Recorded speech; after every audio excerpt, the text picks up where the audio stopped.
On y va, on va commencer. Alors bonjour à tous et à toutes.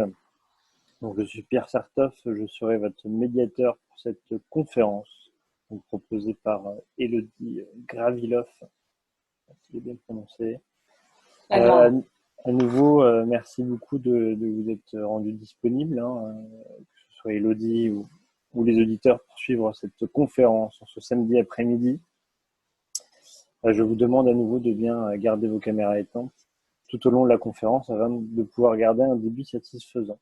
Alors, ce printemps, qui est un cycle de conférences, est organisé par l'association Histoire d'en parler. Donc, créée en novembre 2017, c'est une association nancéenne qui a pour objectif de vulgariser l'histoire-géographie en la rendant accessible et plus ludique pour le plus grand nombre. À l'heure actuelle, c'est une trentaine de bénévoles qui sont dans l'association, qui a donc pour devise l'histoire-géographie par tous et pour tous, et depuis le début du confinement, partout. Le printemps se définit donc comme une série de conférences sur des thèmes d'histoire ou de géographie de différentes époques, de différents espaces, par exemple aujourd'hui en Arménie. Les conférences sont proposées en direct, en vidéoconférence, avec la possibilité aussi de les revoir en replay dans les jours qui suivent. À la fin de la conférence, vous aurez l'occasion de poser des questions à nos conférencières avec le micro que nous pourrons activer. Donc aujourd'hui, nous avons la chance d'accueillir Elodie Graviloff qui va nous proposer une conférence sur les écoles arméniennes dans la période 1918-1923. Elle est doctorante en histoire contemporaine à l'école des hautes études en sciences scolaires. Sa thèse ayant pour titre, je la lis, après l'Empire, une école à reconstruire pour les nationalités, les écoles arméniennes en Turquie et en Arménie soviétique. Donc voilà, restez bien à la fin de l'exposé pour poser des questions et pour écouter également les réponses. Et je reste à votre disposition sur le chat si vous avez des problèmes techniques ou des questions. Voilà, je te laisse, Elodie, commencer cette conférence. Merci. Donc, tout d'abord, merci à Histoire d'en parler pour leur invitation, et plus particulièrement au copain Pierre, qui, avec ses camarades, a beaucoup donné de son temps ces 3 derniers mois afin de faire vivre l'association. Alors, à première vue, donc déjà, je vais commencer par faire un partage d'écran. Vous allez me dire si ça marche. Euh, Est-ce que c'est bon? Ok. Donc à première vue, on pourrait penser que je vais parler d'un sujet qui est assez pointu, donc je vais faire mon possible pour pas être obscur, parce que ça rendrait l'écoute agréable pour absolument personne. Et par ailleurs, malgré mes années d'enseignement secondaire, j'ai parfois une certaine tendance à parler vite. Donc n'hésitez pas à m'interrompre, vous auriez raison. Donc mettez-vous à l'aise, prenez un thé ou un café, et nous allons commencer. Donc, je ne sais pas vraiment à quel type de public j'ai affaire, même si je sais que certains parmi vous sont des spécialistes en études arméniennes, ottomanes, turques ou soviétiques, enseignants ou bien amateurs éclairés. Mais de fait, je vais quand même commencer par revenir sur des choses qui paraîtront peut-être un peu plus évidentes pour les plus habitués d'entre vous, après m'être présentée. Donc, je m'appelle Elodie Gavrilov, je suis en 4e année de thèse à l'école des études en sciences sociales, où je travaille sous la direction de Claire Mouradian sur les écoles arméniennes dans l'entre-deux-guerres en Turquie et en Arménie soviétique. Et après quelques années dans l'enseignement secondaire, dont 2 au lycée français d'Erevan en Arménie, je suis depuis le début de cette année universitaire chercheuse associée à l'Institut français d'études anatoliennes à Istanbul. Donc ma thèse, effectivement, elle porte sur les années 1919-1939, mais j'ai choisi ici de vous parler de l'immédiate après-guerre. Alors, pourquoi cette période est-elle particulièrement intéressante et comment est-ce qu'on peut expliquer ces bandes chronologiques? Alors, cette période, elle est spéciale en ce sens qu'il s'agit d'années charnières, à la fois en termes de construction politique, entre République et Empire, entre Empire et République, pardon, mais aussi en ce qui concerne les mondes scolaires, qui, au sein des États bâtis sur les cendres des empires, passent d'une institution communautaire à l'autorité d'un État centralisé, même si la centralisation des mondes scolaires, elle commence bien avant la fin des empires. Par ailleurs, dans le monde entier, la seconde moitié du 19e siècle et le début du 20e siècle voient l'assignation de nouvelles fonctions à l'école et d'une institution en fait chargée de former les futures élites, et notamment les fonctionnaires régionaux ou impériaux. L'école devient un outil de construction d'une communauté nationale. Et dans ce cadre, dans la mesure où l'essence même d'un empire repose sur la multiplicité des communautés qui le peuplent, eh bien, quid des minorités? Donc, c'est l'une des questions que je me suis posée dans cette recherche, hein, et les Arméniens forment ici un laboratoire en ce qui concerne l'étude des nationalités. Alors, il faut bien évidemment ici compter avec l'héritage de la période impériale, mais aussi prendre en compte l'impact majeur d'une grande guerre qui ne peut être ignorée, hein, particulièrement en ce qui concerne les Arméniens, qui, comme vous le savez, après avoir été régulièrement victimes de massacres, hein, notamment dans les années 1890 et en 1909, sont pendant la guerre déportés et exterminés systématiquement et en masse, aux côtés d'autres communautés comme les Grecs pontiques ou les Assyriens. Donc je ne vais pas revenir plus longuement sur le génocide, hein, même si on parlera un petit peu des écoles pendant la guerre. Mais si le sujet vous intéresse, il existe de nombreuses publications en français sur la question. Sur les Arméniens, on a notamment l'ouvrage de 1992 de Raymond Kevorkian et de Paul Pavlovian, qui fait toujours référence, ainsi que l'ouvrage aussi de Raymond Kevorkian sur le génocide des Arméniens, publié en 2006. Pour ce qui est des Assyriens, Joseph Yacoub a publié récemment, en 2014, Qui s'en souviendra, qui est extrêmement complet. Enfin, si vous préférez vous atteler à des lectures un peu moins académiques, il existe un roman historique, notamment à propos des Grecs pontiques, qui est extrêmement bien écrit. Il s'agit de Terre de sang de Dido Sotiris. Alors, pourquoi comparer Turquie et Union soviétique? Donc, afin de comprendre la pertinence d'une étude comparative, je vais citer deux phrases de John Dewey, qui sont extraites de son ouvrage Democracy and Education, publié en 1930, et qui permettent de définir ce qui, selon lui, fait l'essence même de l'éducation, ainsi que ses buts. Donc, à la page 3, dès le début du livre, il nous dit que l'éducation est, je cite, dans son sens le plus large, l'expression de la continuité de la vie, et à la page 13, que ce processus renforce certaines croyances et en affaiblit d'autres comme condition de l'approbation des autres. Cette deuxième citation, elle permet à elle seule d'introduire les problèmes qui se posent pour les minorités en Turquie et pour les nationalités en Union soviétique, en termes d'identité et d'entrée dans la communauté nationale, mais ce sont des questions qui concernent plus particulièrement les deux autres parties du manuscrit de ma thèse, qui portent sur les réformes scolaires dans l'entre-deux-guerres et leur application au sein des écoles arméniennes. Cela dit, pourquoi ici citer John Dewey, pédagogue américain?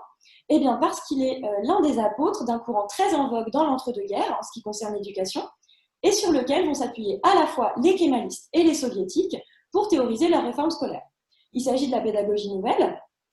Alors les pédagogues adeptes de ce courant divergent eux-mêmes sur la définition à donner à celle-ci, mais il s'agit avant tout, selon l'un des pédagogues, en l'occurrence Édouard Claparède, d'une école sur mesure qui doit favoriser l'individuation. Célestin Freinet y voit un moyen de mettre en œuvre une école du peuple, et Adolphe Ferrière prétend que les activités collectives doivent permettre de voir émerger de futurs chefs. Pour tous, en tout cas, à cette époque et dans le cadre qui nous intéresse, il s'agit d'une école anti-intellectualiste qui doit s'adapter au plus grand nombre d'enfants possible. Alors John Dewey, il a été invité à la fois par Mustafa Kemal et par Joseph Staline afin d'étudier les mondes scolaires turcs et soviétiques et de proposer des réformes destinées à améliorer leur fonctionnement. Il s'est rendu en Turquie à l'été 1924 et en Union soviétique en 1928. Ces deux phrases, par ailleurs, sont un exemple de la pertinence d'une comparaison entre Turquie et Union soviétique sur la période qui nous intéresse et permet d'aborder l'importance de l'étude des mondes scolaires en tant que l'école figure un outil politique majeur pour la construction d'un homo novus de part et d'autre de la rivière Araxe, frontière entre Turquie et URSS, et par ce fait d'une homogénéisation de la société. Donc, de nombreux travaux ont été consacrés en sciences sociales sur le rôle de l'école dans la construction de l'identité et sur son rôle en ce qui concerne la cohésion nationale dans la seconde moitié du XIXe siècle et au début du XXe siècle. Alors, on peut citer l'ouvrage très récemment paru de Manon Pignot sur les adolescents dans la guerre, mais aussi les travaux d'Olivier Loubès et de Mona Ozouf pour la France, ou bien l'article de 2011 de Michel Hosting sur les rapports entre école et identité nationale en Italie. En ce qui concerne l'historiographie extra-européenne, cette fois, on a plusieurs exemples qui ont été étudiés, avec notamment celui de l'Algérie par Martine Mathieu-Job, d'Israël par Doris Ben-Simon-Donat et de l'Égypte par Linda Herrera. Dans tous les cas, il apparaît que l'école a été un outil politique important dans plusieurs domaines, notamment l'appropriation du territoire ou la construction d'une communauté nationale. Les bâtiments scolaires sont aussi l'un des lieux où l'État apparaît comme une vitrine de lui-même et de ce vers quoi il tend, à travers des supports variés qui vont de la place de l'élève et de l'enseignant, leurs rapports, leurs interactions, mais aussi les programmes scolaires, l'organisation hebdomadaire du temps de la classe, ainsi que des objets présents au sein de la salle de classe et de la localisation des bâtiments dans la ville ou dans le village. Alors maintenant, Pourquoi spécifiquement s'intéresser à ces années 1918-1923? Alors, outre le fait que la République turque ait été proclamée le 29 octobre 1923 et que la constitution soviétique ait été adoptée par le comité exécutif central le 6 juillet de la même année, légitimant ainsi par ailleurs l'union de décembre 22 entre les républiques socialistes soviétiques de Russie, d'Ukraine, de Biélorussie et de Transcaucasie. Ce n'est pas seulement, nous ici, les ruptures institutionnelles qui vont nous intéresser. En effet, elle légitime un état de fait, la mainmise de gouvernement sur les territoires dont il est question ici, en l'occurrence la Turquie et l'Arménie soviétique. Et d'ailleurs, on peut voir que des politiques, scolaires mais pas que, ont été mises en œuvre bien avant la proclamation des États, avec par exemple la tenue d'un congrès sur l'éducation à Ankara par les kémalistes à l'été 1921, qui a pour but, je cite, de donner une direction nationale à l'éducation. Donc les années 1918-1923, elles constituent un moment à part, en raison de la violence des conflits en cours, parce que la guerre, je ne l'ai pas précisé, continue bien après les armistices de Brest-Litovsk et de Mudros, avec notamment la révolution russe et la guerre d'indépendance turque, et parce que l'État n'est pas encore véritablement constitué. Donc un grand nombre d'élèves au sein des écoles arméniennes sont des orphelins du génocide, et les écoles qui peuvent être encore ouvertes tentent de dispenser leurs enseignements comme elles le peuvent, malgré une assiduité irrégulière des élèves et les interruptions régulières des années scolaires. Il convient donc du coup de s'attarder sur les effectifs de cette période, ainsi que sur la politique d'ingénierie démographique qui a largement transformé la distribution des écoles arméniennes au sein d'un espace très largement en reconstruction. Donc voilà un peu pour les contours du sujet. Il va donc ici être question de ces années charnières et de l'organisation des mondes scolaires arméniens pendant ce temps. Alors je vais tout d'abord m'attarder sur des questions de définition, parce que la guerre transforme la notion même d'école, elle réorganise la salle de classe et bouscule les programmes scolaires. Ensuite, je me pencherai sur quelques cas plus concrets à partir de diverses sources, afin qu'on puisse voir ensemble à quoi ressemblaient les mondes scolaires arméniens sur cette période. Et enfin, nous entrerons, autant que faire se peut, dans une salle de classe afin d'étudier son fonctionnement. Donc, dans un premier temps, qu'est-ce qu'une école arménienne dans l'immédiate après-guerre? Alors, pour pouvoir comprendre ça, il faut comprendre d'abord quel a été l'impact des conflits sur l'institution scolaire. Donc, il faut étudier ce que sont les mondes scolaires dans ce contexte particulier.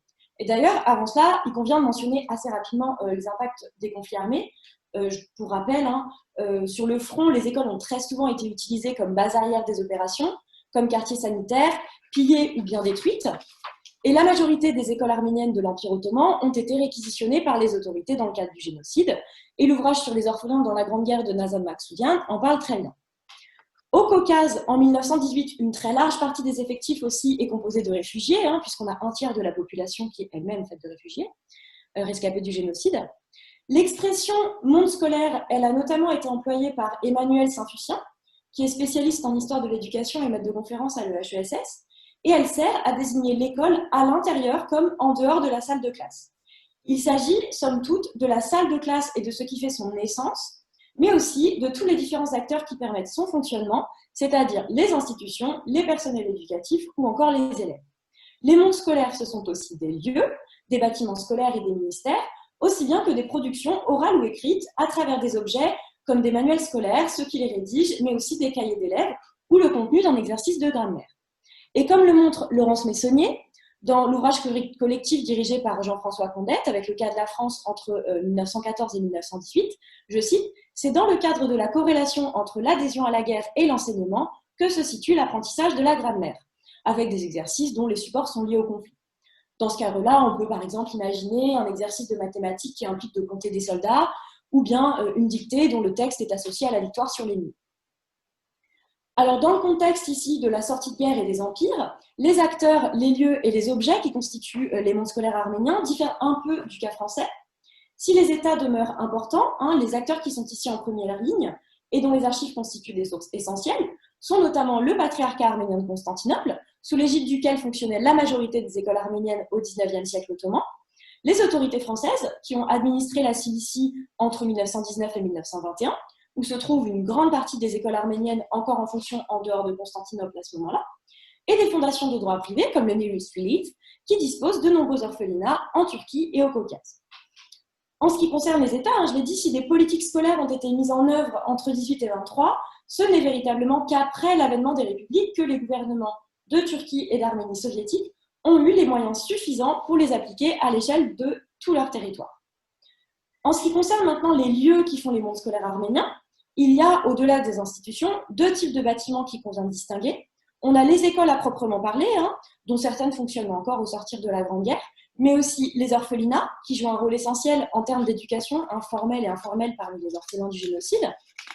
Et par ailleurs, le matériel scolaire est très souvent rudimentaire, manquant et en mauvais état. Et on a un voyageur américain qui rapporte ainsi: pouvez-vous imaginer une école sans stylo, sans encre et sans papier, sans chauffage, sans pupitre et sans siège? L'existence d'une telle école ne saurait être tolérée dans un pays civilisé, et pourtant sur cette école flotte le drapeau rayé et étoilé.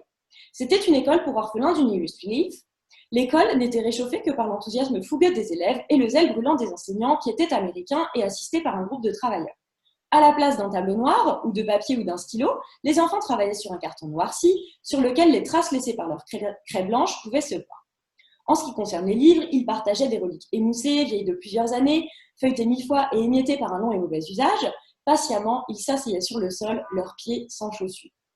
Bon, c'est un peu larmoyant, voire très larmoyant, mais il ne faut pas oublier que cet ouvrage a pour but de montrer les bienfaits du travail des Américains. Mais vous voyez l'idée. L'idée, là, c'est de dire qu'on manque de tout et que, de fait, il faut avoir une définition étendue de ce qui constitue le matériel scolaire et avoir à l'esprit que celui-ci n'a pu être que très peu conservé. Il existe très peu de bulletins scolaires ou de cahiers d'élèves de cette époque, et ceux qui existent ont généralement été conservés par des familles, un petit peu par hasard, pour marquer le souvenir d'un génocide qui est encore tué aujourd'hui en Turquie. Donc voilà pour le cadre théorique de ce que sont les mondes scolaires arméniens et la méthodologie nécessaire à un travail sur cette question. Donc voyons maintenant ce qui reste concrètement de ces mondes scolaires arméniens, ottomans et caucasiens. Alors tout d'abord, il faut définir ce qu'est une école arménienne dans cette période, parce qu'en effet, s'il paraît assez aisé d'en donner une définition pour la période impériale, puis ensuite pour la période républicaine, la caractérisation, elle change dans le cadre de ces années perturbées. Il existe toujours à Constantinople, par exemple, des écoles classiques, dont la liste a été répertoriée par le patriarcat, et des données sont par ailleurs disponibles à l'échelle locale pour différentes régions. Quid, cependant, des écoles étrangères qui ont accueilli des orphelins au crépuscule du génocide. Par exemple, l'American School for Boys de Talas, près de Kayseri, qui a scolarisé le petit Hrant et d'autres, et leur a permis d'apprendre un métier, est-elle à considérer néanmoins comme une école arménienne. Aussi, lorsqu'on lit la convention qui lie l'orphelinat Polygone d'Alexandropol, actuel Gyumri en Arménie, et le gouvernement arménien, alors on peut voir qu'il s'agit à proprement parler d'une institution étrangère. Toutefois, dans la mesure où celui-ci a accueilli en son sein et sur le territoire de la première République arménienne jusqu'à 30 000 enfants, tous arméniens rescapés du génocide, est-ce qu'on peut l'inclure dans ce corpus? De la même manière, l'école Notre-Dame auxiliatrice d'Andrinople, actuelle Edirne près de la frontière grecque, dont 12% des effectifs scolaires sont arméniens pour l'année scolaire 1921-1922, peut-elle être considérée comme une école arménienne, au moins en partie? Alors en fait, dans ce cadre, il convient de différencier les écoles arméniennes que j'appelle officielles, des écoles arméniennes de facto et des bâtiments scolaires arméniens. Ce que j'appelle école arménienne officielle, et on aurait tout à fait pu choisir une autre appellation, correspond à celles qui étaient déjà considérées comme telles avant la guerre et pour lesquelles il n'y a globalement pas de problème de définition. D'ailleurs, souvent, elles s'appellent école arménienne quelque chose, ce qui simplifie grandement la nomenclature. La majorité, voire la totalité de leurs effectifs sont arméniens, élèves comme professeurs. Un enseignement religieux y est dispensé, qu'il s'agisse de cours de catéchisme catholique, grégorien ou protestant, et évidemment, la langue arménienne y est enseignée. Les écoles arméniennes que j'appelle de facto regroupent deux types d'établissements scolaires. Il s'agit d'une part des orphelinats, qui sont souvent tenus par des organismes étrangers, mais pas que, mais au sein duquel la majorité des enfants accueillis sont arméniens. D'autre part, on retrouve aussi au sein de cette catégorie d'autres écoles étrangères qui, souvent situées en Anatolie, ont accueilli dans l'urgence des enfants rescapés du génocide. Il convient de différencier les deux, à mon sens, en raison d'une part renforcée prise par l'enseignement et l'éducation informelle au sein des orphelinats. Parce qu'en fait, le temps et l'espace des apprentissages y sont très différents. Et par enseignement informel, j'entends ici les savoirs inculqués au sein de l'école, mais qui se font aussi en dehors de la salle de classe et permettent notamment l'apprentissage de la vie en communauté. L'éducation informelle, dans ce travail, elle fait exclusivement référence aux savoirs qui sont transmis des adultes aux enfants et des plus grands aux plus petits, en dehors du temps et de la salle de classe. Ce sont des savoirs qui traditionnellement sont acquis au sein de la famille ou d'espaces extérieurs à l'école mais qui, du fait de la structure même et de l'organisation de l'orphelinat, sont acquis au sein de celui-ci. Donc, au sein de ce corpus, sont considérées comme arméniennes les écoles qui dépendaient de la communauté avant la guerre, les écoles étrangères qui ont accueilli une majorité d'enfants rescapés du génocide en bousculant notamment leurs critères d'entrée, et au sein duquel est enseigné l'arménien, et les orphelinats dont la majorité des effectifs sont arméniens. Sont exclus les établissements dont les effectifs arméniens sont inférieurs à 50%, et sont enfin écartés les écoles dont les effectifs sont, à un moment donné, une année scolaire par exemple, à majorité arménien, mais un petit peu par la force des choses et un peu par accident, mais où la langue n'est pas enseignée. Dans l'immédiate après-guerre, 77 écoles demeurent encore ouvertes à Constantinople, selon des archives du patriarcat qui ont été publiées en 2016. Les Français ont par ailleurs mis en œuvre un recensement des établissements scolaires de Cilicie lorsque cette région se trouvait sous leur administration entre 1919 et 1921. Et donc on sait que 47 des 196 établissements de la région sont répertoriés comme arméniens.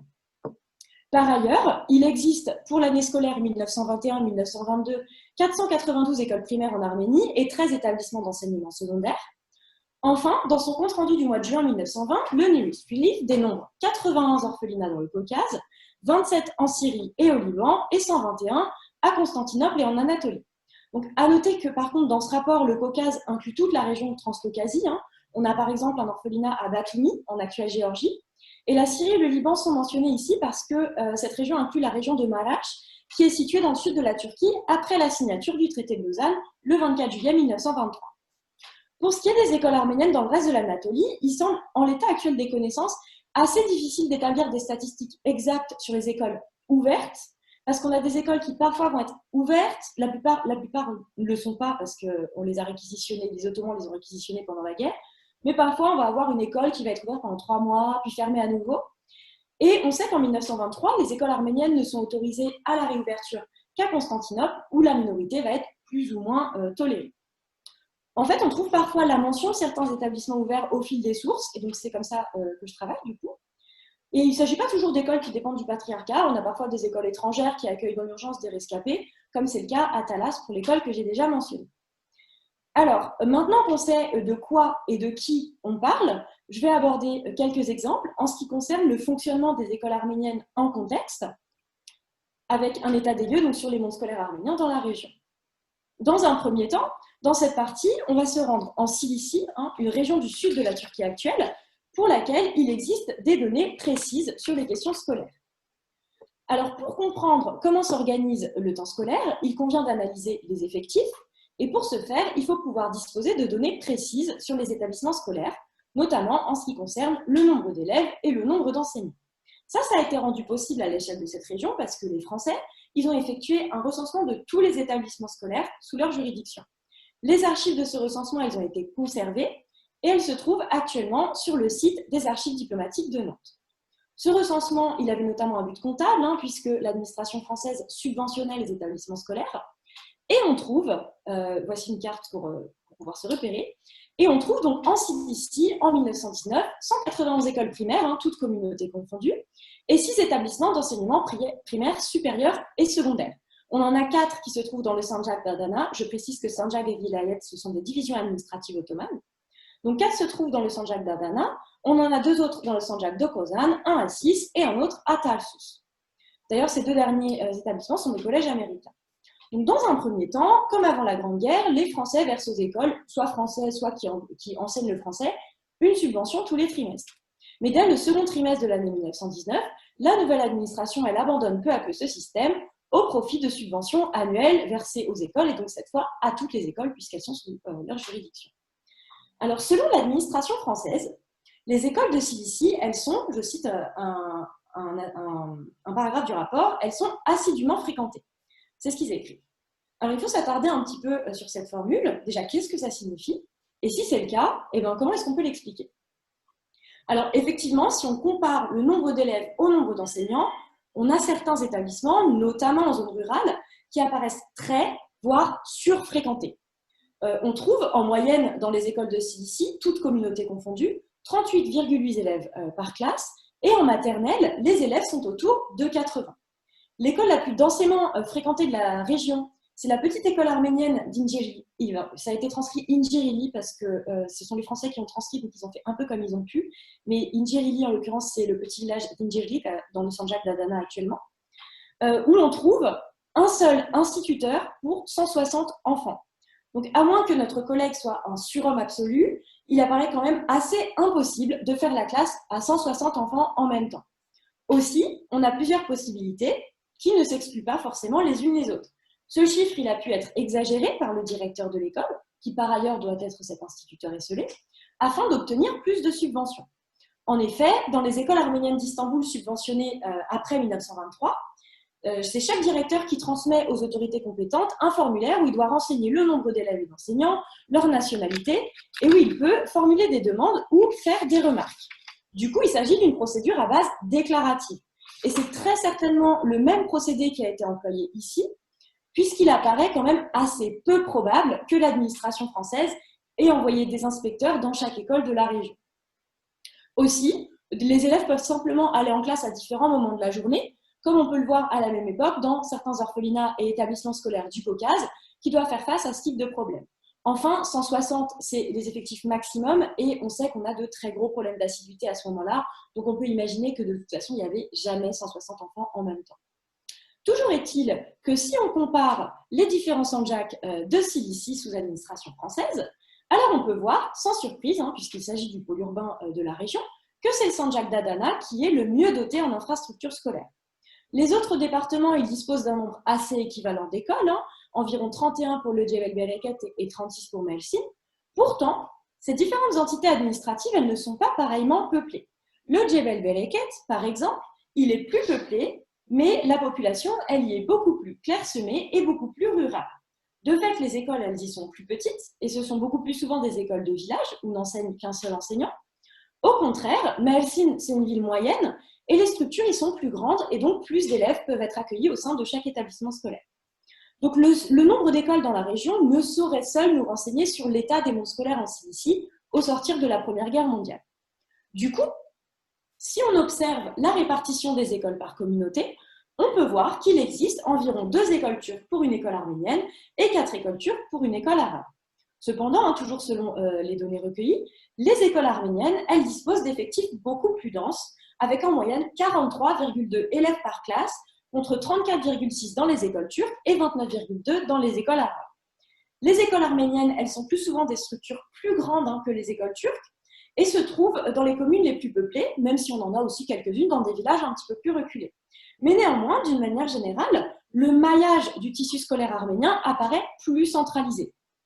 D'ailleurs, sur les 47 écoles arméniennes de Cilicie, on en a 13, donc environ un quart, qui n'ont qu'un seul enseignant, donc qui sont des petites structures avec un seul prof, alors que c'est le cas pour 58 des 95 écoles turques dans la région, soit 61%. On peut donc dire que les écoles arméniennes sont des structures souvent plus grandes que les écoles turques, ou alors, à l'inverse, que le maillage scolaire turc est plus étendu dans la région. D'ailleurs, sur l'année scolaire 1919-1920, on trouve plus d'élèves dans les écoles arméniennes que dans les écoles turques, mais ça s'explique par le flot de réfugiés arrivés en Cilicie à la fin de la guerre, et je reviendrai assez rapidement là-dessus. Toujours est-il que si on change d'échelle et qu'on analyse ces données à une échelle plus grande, alors on a d'autres éléments qui apparaissent. À l'échelle du Sanjak d'Adana sont recensées 15 écoles arméniennes. Toutes sont confessionnelles, 10 d'entre elles relèvent de l'Église apostolique, 2 de l'Église catholique et 3 sont protestantes. Et si on les compare avec les écoles turques du même Sanjak, alors on peut constater qu'à taille égale, les écoles arméniennes sont 2 fois plus fréquentées que les écoles turques, qui sont pourtant presque 2 fois plus nombreuses.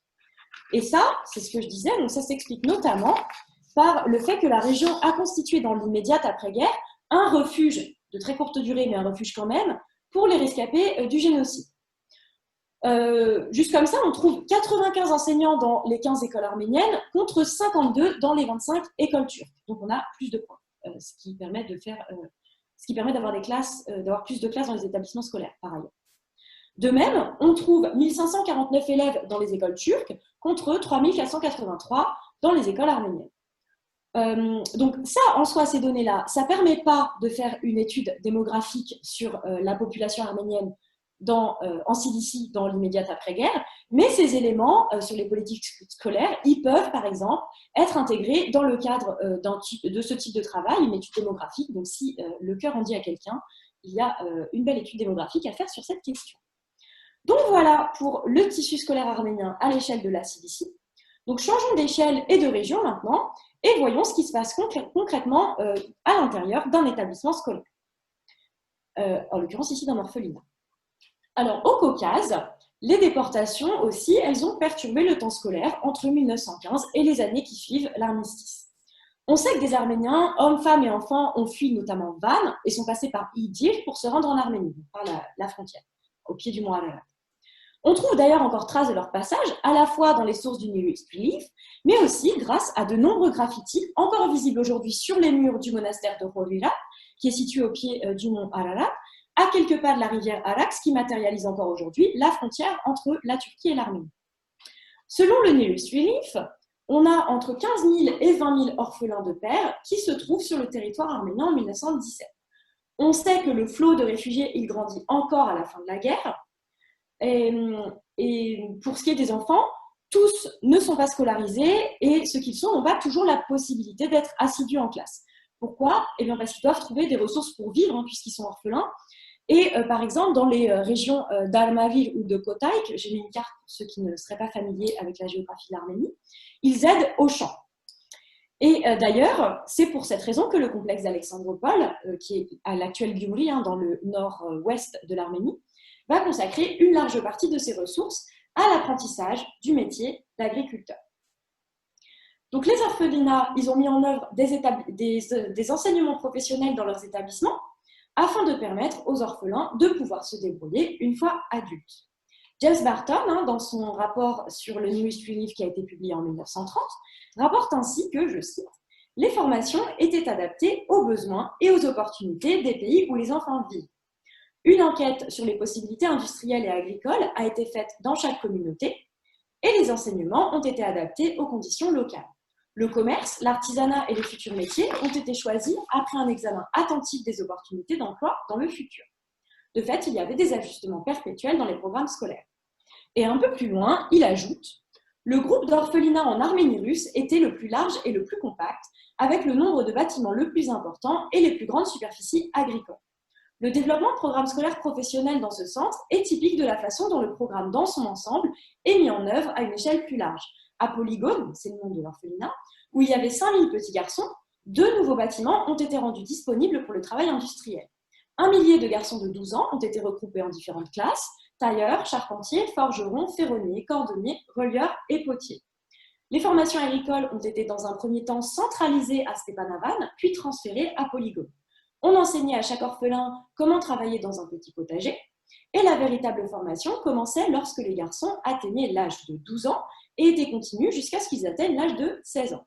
Les anciennes méthodes agricoles ont été peu à peu supplantées par les nouvelles, avec des tracteurs et des machines pour semer, etc. Donc, si on regarde ces 2 photographies, on peut voir à quoi ressemblait cet orphelinat en 1920. Déjà, on voit que l'espace qui est occupé est très grand, puisqu'on a ici 3 anciennes casernes militaires russes dans lesquelles les enfants ont été placés. On peut voir par ailleurs que les enfants travaillent par petits groupes et que donc la formation se fait sur une base pratique. Et d'ailleurs, le surplus de ce qui était produit par les 5000 garçons de cet orphelinat était vendu en ville pour permettre de récolter des fonds. En fait, on comprend la mise en place d'un enseignement agricole dans cet établissement lorsqu'on sait qu'à la fin de la guerre, une large partie des enfants a failli mourir de faim tant les stocks de nourriture s'étaient épuisés et les communications étaient coupées. Donc, en fait, former des petits agriculteurs ici, ça répond donc à la fois à une politique de l'urgence qui est destinée à éviter une famine, mais aussi à des projets sur le temps plus long dont dépendent à la fois la survie des individus, mais aussi la construction du pays. Donc, on voit qu'on a de nombreuses politiques qui ont été mises en œuvre à plusieurs échelles et avec des buts distincts. Cependant, il y a quand même un aspect qui n'a pas vraiment encore été évoqué, en l'occurrence les élèves. Donc, voyons maintenant les choses du point de vue des enfants et leur retour en classe après la guerre. Donc, pour que nos enfants puissent continuer à prendre le chemin de l'école ou pour qu'ils puissent le prendre à nouveau, il leur faut des bâtiments et des cours, a priori. Or, nous, on a vu que de nombreux bâtiments avaient été détruits. Du coup, comment est-ce qu'on fait dans ce cas-là? Alors, comme ça a été dit en introduction, les bâtiments sont souvent en piteux état, mais ce n'est pas toujours le cas. Les bâtiments des lycées Getlonagan et Yesayan, dans le quartier de Pera à Constantinople, sont encore debout et accueillent des élèves à la fin de la Grande Guerre. Pour ces grands établissements, dont le nom résonne encore aujourd'hui parmi les Arméniens de Turquie, la tâche est un peu plus aisée que pour les petites écoles primaires d'Anatolie. D'une manière générale, les années scolaires s'y déroulent un peu mieux qu'ailleurs. Et d'ailleurs, le directeur du lycée pour filles Yesayan, lorsqu'il s'adresse au personnel du consulat de France pendant l'année scolaire 21-22, il dit que le bâtiment est en bon état, mais il est insuffisant pour le nombre d'élèves qu'il contient. Et d'ailleurs, ce problème de place au sein du lycée Yesayan, il avait déjà cours avant la guerre. La guerre l'a accentué, mais il avait déjà cours avant. Et des travaux avaient par exemple été effectués en 1912 pour essayer de parer à ce problème. Mais ici, la question se pose à nouveau en raison, encore une fois, du flot de réfugiés arrivés d'Anatolie et du nombre d'enfants, notamment arméniens, qui se retrouvent dans les rues de Constantinople. Mais pourtant, d'ailleurs, même au sein de ces établissements, les années scolaires 1918-1923 ont été largement perturbées. Pendant la guerre, on a certains cours qui ont été supprimés afin de mettre en place une classe de formation en soins infirmiers, puisque c'est un établissement pour filles. Et après l'armistice, entre 18 et 22, une large partie du bâtiment a servi d'orphelinat. Sauf que le nombre d'orphelins grandissant dans les rues de Constantinople, tous les enseignements ont dû y être interrompus en 1922 et le bâtiment a fait intégralement figure d'orphelinat jusqu'au 1er janvier 23.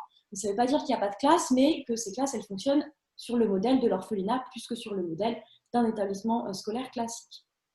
On a d'autres bâtiments qui accueillent des classes, mais certains de ces bâtiments ils ne disposent pas des caractéristiques nécessaires à une école. C'est le cas, par exemple, des baraques de Selimiye, qui est une ancienne caserne militaire utilisée par le News Relief, dans l'actuel quartier de Üsküdar, sur la rive asiatique du Bosphore. Un journaliste du Télégramme de New York rapporte, le 3 juillet 1923, que les orphelins sont parqués, faute de place, dans les étables des casernes de Selimiye. Sauf que l'hiver peut être assez rude à Constantinople, et la ville, qui se situe au bord de la mer, et notamment au mois de janvier et au mois de février, balayée presque en permanence par de fortes bourrasques de vent. Et outre le froid, ce vent doit aggraver encore des conditions scolaires et des conditions de vie d'une manière générale qui sont déjà extrêmement précaires. Dans les frontières de l'Arménie indépendante, selon Richard Hovhannissian, le nouveau gouvernement en place en 1918 a reconnu qu'il était pour le moment absolument impossible de mettre en œuvre des programmes scolaires ou des réformes structurelles en raison des destructions et du nombre d'orphelins à scolariser. Les autorités, elles essaient quand même de réouvrir des écoles dans les bâtiments qui sont encore debout.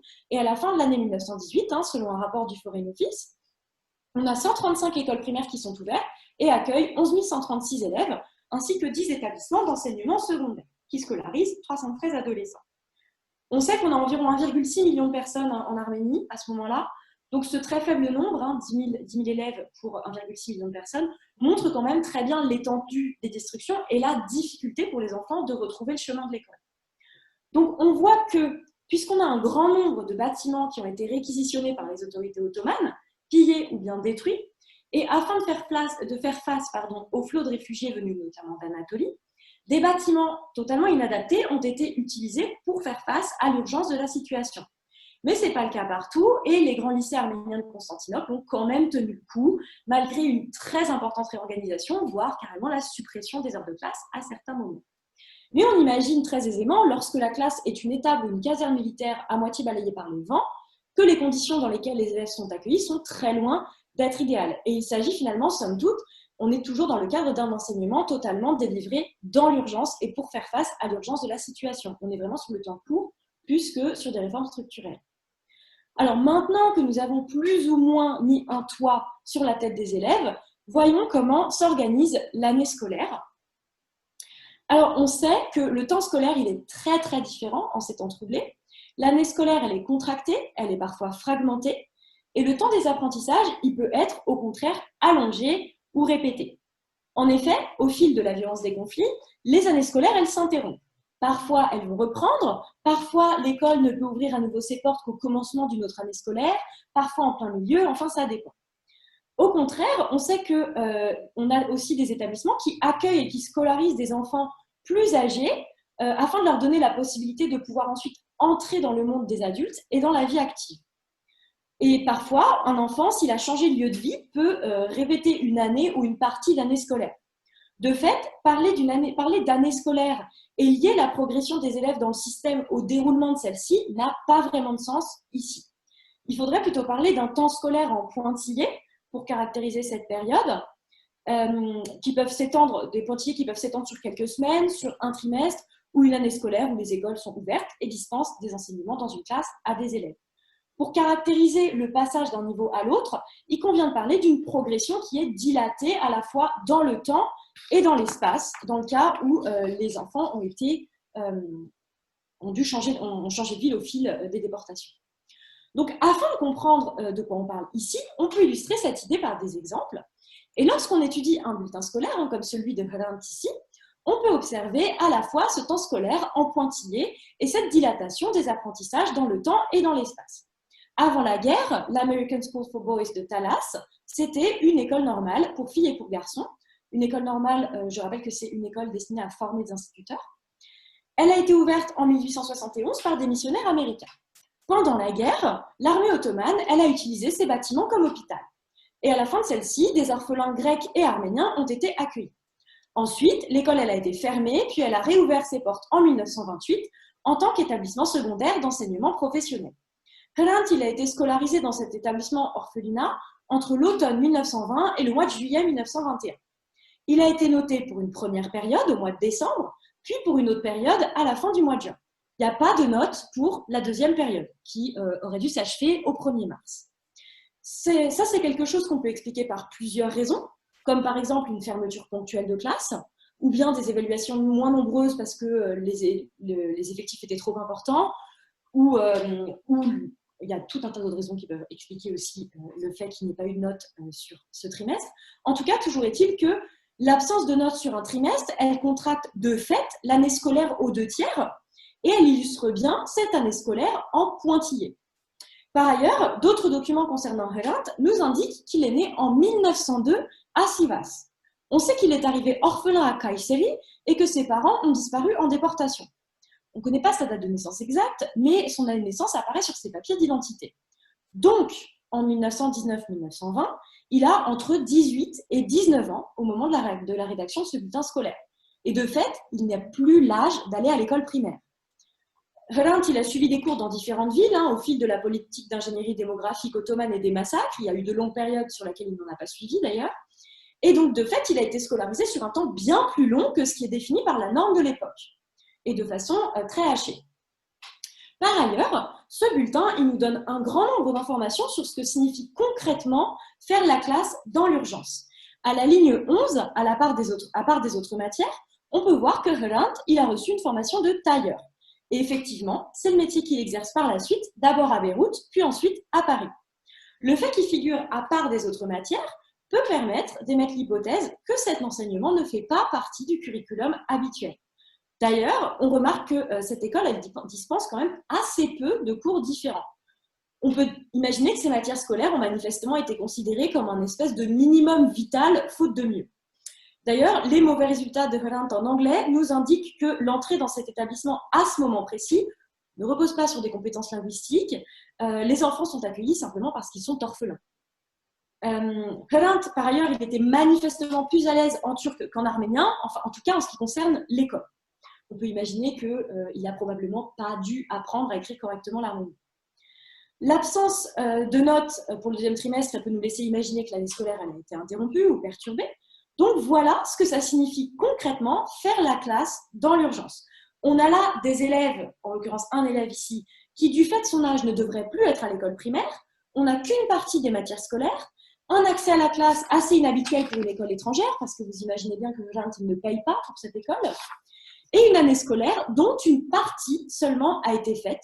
Et enfin, des formations professionnelles qui ne sont là que pour permettre à ces orphelins d'avoir accès au marché du travail rapidement. Donc, on a une scolarité qui se fait quand même dans des circonstances très extraordinaires. Et c'est pour ça que cette période doit être vue à part. Donc, pour conclure, on peut dire qu'on a pu voir ici que l'impact de la violence des conflits sur les mondes scolaires semble, dans le cas arménien, encore plus important qu'ailleurs du fait du génocide. Par ailleurs, il est à noter que les acteurs étrangers, comme les Français en Cilicie ou les Américains avec le New History Leaf, jouent un rôle très important dans le retour à l'école des enfants arméniens au sortir de la Première Guerre mondiale, même si les structures traditionnelles demeurent en place, comme on a pu voir à Constantinople. On a aussi pu voir que ces transformations, elles avaient touché tous les aspects de l'école, qu'il s'agisse du bâtiment lui-même, des enseignements dispensés, des effectifs ou de l'assiduité. On remarque par ailleurs que de nombreuses stratégies ont été mises en œuvre afin de parer à toutes les formes de l'urgence du présent, qu'il s'agisse d'éviter des famines, comme à Alexandropole, de permettre aux orphelins d'entrer dans la vie active comme à Talas, ou bien d'aider les blessés comme au lycée Essaïen à Constantinople. On remarque que toutes ces stratégies, elles ont eu un impact à la fois sur le présent des élèves, mais aussi sur un temps plus long, puisque de là découle notamment le métier qu'ils exercent ensuite. On observe donc du coup déjà les prémices des stratégies mises en œuvre après l'avènement des républiques, à savoir fabriquer un citoyen utile à la communauté et notamment à l'économie. Sauf que, en fait, il s'agit plutôt dans les années 1918-1923 d'éviter que ces enfants orphelins ne deviennent des adultes indigents. C'est une stratégie plus bottom-up, alors que dans la période républicaine, l'idée, ça va être d'inculquer des choses par le haut aux enfants. C'est ça qui différencie vraiment l'avant et l'après 1923, à mon sens. Donc, au fil des sources, on remarque par ailleurs que le centre névralgique que représentait l'Anatolie n'est plus, du fait des politiques d'ingénierie démographique qui accompagnent les politiques génocidaires, et le fait de ne pas autoriser l'ouverture des écoles dans l'Est de ce qui est désormais la Turquie après 1923 est un aspect non négligeable de la construction de l'habitus négationniste tel qu'il a été décrit par Tallinn Souchian dans son ouvrage de 2016. Enfin, dans l'immédiate après-guerre, on remarque un grand absent, les États. Alors que la seconde moitié du XIXe siècle, elle a été un moment de centralisation des mondes scolaires, notamment en ce qui concerne l'enseignement secondaire, avec par exemple le règlement sur l'éducation publique de l'Empire ottoman en 1869, ou bien le système Tolstoï ratifié la même année par le tsar Alexandre II. Mais qu'il s'agisse de l'Empire ottoman agonisant, de la première République arménienne ou bien encore des premiers bolcheviks, dans ces années perturbées, aucun n'a les moyens d'appliquer une politique scolaire sur l'ensemble du territoire qu'il revendique. Et c'est pourquoi on observe plutôt des stratégies bottom-up que le contraire. Et c'est pourquoi aussi on observe de telles différences dans l'organisation des établissements scolaires et autant d'acteurs différents quand on se déplace d'une région à une autre. Voilà. Merci de m'avoir écouté. Merci beaucoup. Alors, avant de passer aux questions, dans le chat, je vous ai mis un court lien qui est un petit questionnaire afin de permettre de nous améliorer, avoir votre ressenti sur la conférence et la technicité de cette conférence. Maintenant, nous allons passer donc aux questions, si vous en avez.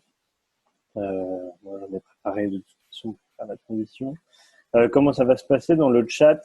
Vous m'indiquez que vous avez une question, ou alors vous pouvez aussi lever la main sur Zoom. Et je vous laisse l'accès au micro pour poser la question à Elodie. Si jamais vous n'avez pas de micro, vous marquez la question dans le chat et je ferai en sorte de la lire d'intermédiaire. Est-ce que certains ont des questions? Moi, je vais en poser une en attendant que ça arrive. Alors, travaillant sur le Liban environ à la même période, j'avais trouvé des choses dans les œuvres de l'école d'Orient qui stipulaient par rapport aux écoles jésuites de Cilicie que le régime de Mustafa Kemal essayait de les mettre à mal, voire de les supprimer ou mettre en place des réglementations qui étaient compliquées. Est-ce que c'était vraiment un ressenti de missionnaires jésuites ou il y a vraiment eu des plans kémalistes pour mettre de côté les écoles? Alors oui, en fait, ça va être tout un aspect de la politique des kémalistes sur les mondes scolaires. Ça va être de réussir à placer sous leur autorité tous les établissements scolaires du pays. Et c'est des stratégies qui commencent à être mises en œuvre un tout petit peu avant l'avènement de la République. Et l'idée, en fait, c'est que toutes les écoles se plient notamment au programme turc. Et par exemple, avec la loi du 3 mars 24, la loi d'unification de l'enseignement, absolument toutes les écoles, même les écoles étrangères, sont placées sous la juridiction du ministère. Et du coup, ça fait que les programmes scolaires vont être transformés par ça. Et je pense par exemple ensuite dans les années 20 au fait que en fait, les écoles étrangères vont plus avoir le choix que d'appliquer les programmes turcs, en fait. Avec quelques spécificités évidemment, mais ils doivent appliquer les programmes turcs. Alors, j'ai une question dans le chat. Est-ce qu'il y a un rôle de la communauté kurde pendant cette période? Et si oui, lequel? Alors, je ne comprends pas bien la question, mais Quelle est la place des Kurdes, j'imagine, dans la région, dans les écoles arméniennes? Si je, je la comprends ainsi, est-ce que Gonzalo peut mettre un peu plus de précision? alors, on a les écoles arméniennes, d'une manière générale, il y a surtout des Arméniens dedans. Donc, il y a assez peu de mélange, même s'il y en a parfois. Et en fait, le truc, c'est que les Kurdes, on les trouve surtout en Anatolie. Et le problème, c'est qu'on trouve beaucoup moins d'Arméniens hein, après la fin de la guerre en Anatolie. Donc, du coup, moi, j'ai des renseignements sur des écoles où effectivement, enfin, où il y a plutôt des Arméniens ou alors plutôt des orphelins rescapés. Ça va plutôt être des orphelinats avec des rescapés dedans. Mais j'avoue que j'ai assez peu d'infos sur les écoles kurdes en Anatolie dans la période. Mais il y a un ouvrage qui est sorti en 2016. Je vais retrouver la référence tout de suite. Sur les mondes scolaires kurdes en Turquie, je vous laisse continuer, je cherche juste la référence et je la copie dans le chat. Est-ce qu'il y a d'autres questions à poser? Alors oui, quel arménien était enseigné dans les écoles arméniennes, occidentales ou orientales? Est-ce que la langue arménienne était enseignée dans tous les cas? D'une manière générale, oui. L'arménien occidental est enseigné dans l'ancien empire ottoman. On va avoir plusieurs variantes en Arménie, en fait, qui dépendent surtout du prof.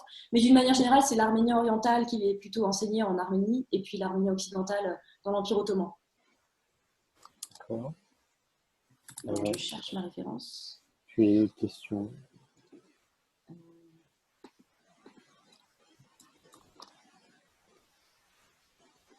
Ah, voilà. Je le mets. Voilà. La référence est dans le chat. Moi, j'ai une question en attendant une petite question. Tu en as parlé sur la fin avec les écoles américaines, les écoles françaises, enfin, même j'en avais parlé avant. Est-ce qu'il y a une certaine concurrence entre certaines écoles? Parce que pareil, à nouveau, dans les écrits des missionnaires, notamment français, il y a souvent l'idée que les Américains essayent de... Il y a une concurrence en fait entre missionnaires. Est-ce que Oui. tu as pu le revoir en Arménie? Alors oui, effectivement, il y a une concurrence entre missionnaires, mais la différence ici, c'est qu'on est tellement dans l'urgence que c'est un aspect qui est plutôt mis de côté. L'idée, c'est plutôt que, je pense par exemple à l'orphelinat d'Alexandropol en 1918, au moment où se pose la question de la famine, en fait. La concurrence, c'est un aspect qui est complètement mis de côté. La question, c'est surtout réussir à remplir les stocks dans les cuisines. Ok, ça marche. Est-ce qu'il y a d'autres questions? Sinon, on s'arrêtera là-dessus. Euh, Vous avez encore l'opportunité et la chance de poser une question, voire deux. Non, pas de questions. Bon, eh bien, je pense que s'il n'y a pas de questions, c'est que l'exposé était complet. Je veux Ou alors, bien, on n'a rien compris. mais non. Eh bien, merci à Elodie hein, pour cet exposé très riche. Merci à toi. Merci à vous pour être libéré pour cette conférence qui sera bientôt disponible en replay hein, sur notre chaîne YouTube où il y a environ toutes les conférences. Je vous invite à y aller. Je vous invite aussi à remplir le questionnaire donc, que j'ai remis dans le chat puisque ça nous permet de nous améliorer, de faire en sorte que la technique corresponde plus aux besoins des auditeurs. Enfin, je vous invite dès lundi à assister à une nouvelle conférence de Frédéric Schwinn. J'imagine que ça ne se prononce pas comme ça. Pour une conférence portant sur le lieutenant-colonel Drian, puis mardi avec Arthur Grimont-Pont sur la transition agricole et alimentaire. Là, on passera plus sur la géographie. Merci à tous, merci à Elodie, bonne journée et ensemble continuons à déconfiner l'histoire géographique. Exactement. Eh bien, merci. Au revoir tout le monde. Au revoir.